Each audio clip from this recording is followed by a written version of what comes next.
आज ना नुसता ठसकाच ठसका झाला. तर त्याच्या अगोदर ना मी सांगते की मला जायचं होतं बाहेर. तर तिकडेच गेले होते. थोडं खूप छान वाटलं. तिकडे ना वेगवेगळ्या प्रकारचे पदार्थ खायला भेटले. म्हणजेच लहान मुलांची आनंद नगरी तिकडे गेलो होतो. त्याच्यानंतर ना संध्याकाळून थोडंसं रोज एक ना चक्कर मारू वाटते. तर तिकडे गेलो होतो. चक्कर मारली ना तर खूप मूड फ्रेश होतो. त्याच्यासाठीच जातो आम्ही सारखं.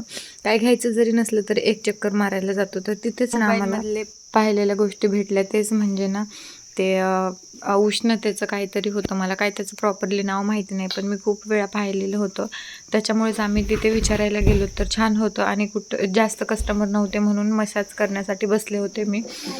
तर त्याच्यानंतरनं जे तिथून आल्यापासून पाय दुखत होते, ते दुसऱ्या दिवशी संध्याकाळपर्यंत पण पाय इतके दुखत होते की खूप म्हणजे खूप जास्त. त्यांनी सांगितलं होतं 8 दिवसाचा कोर्स करा, पण आता दुसऱ्या दिवशी जाण्याची सुद्धा ना परिस्थिती नव्हती.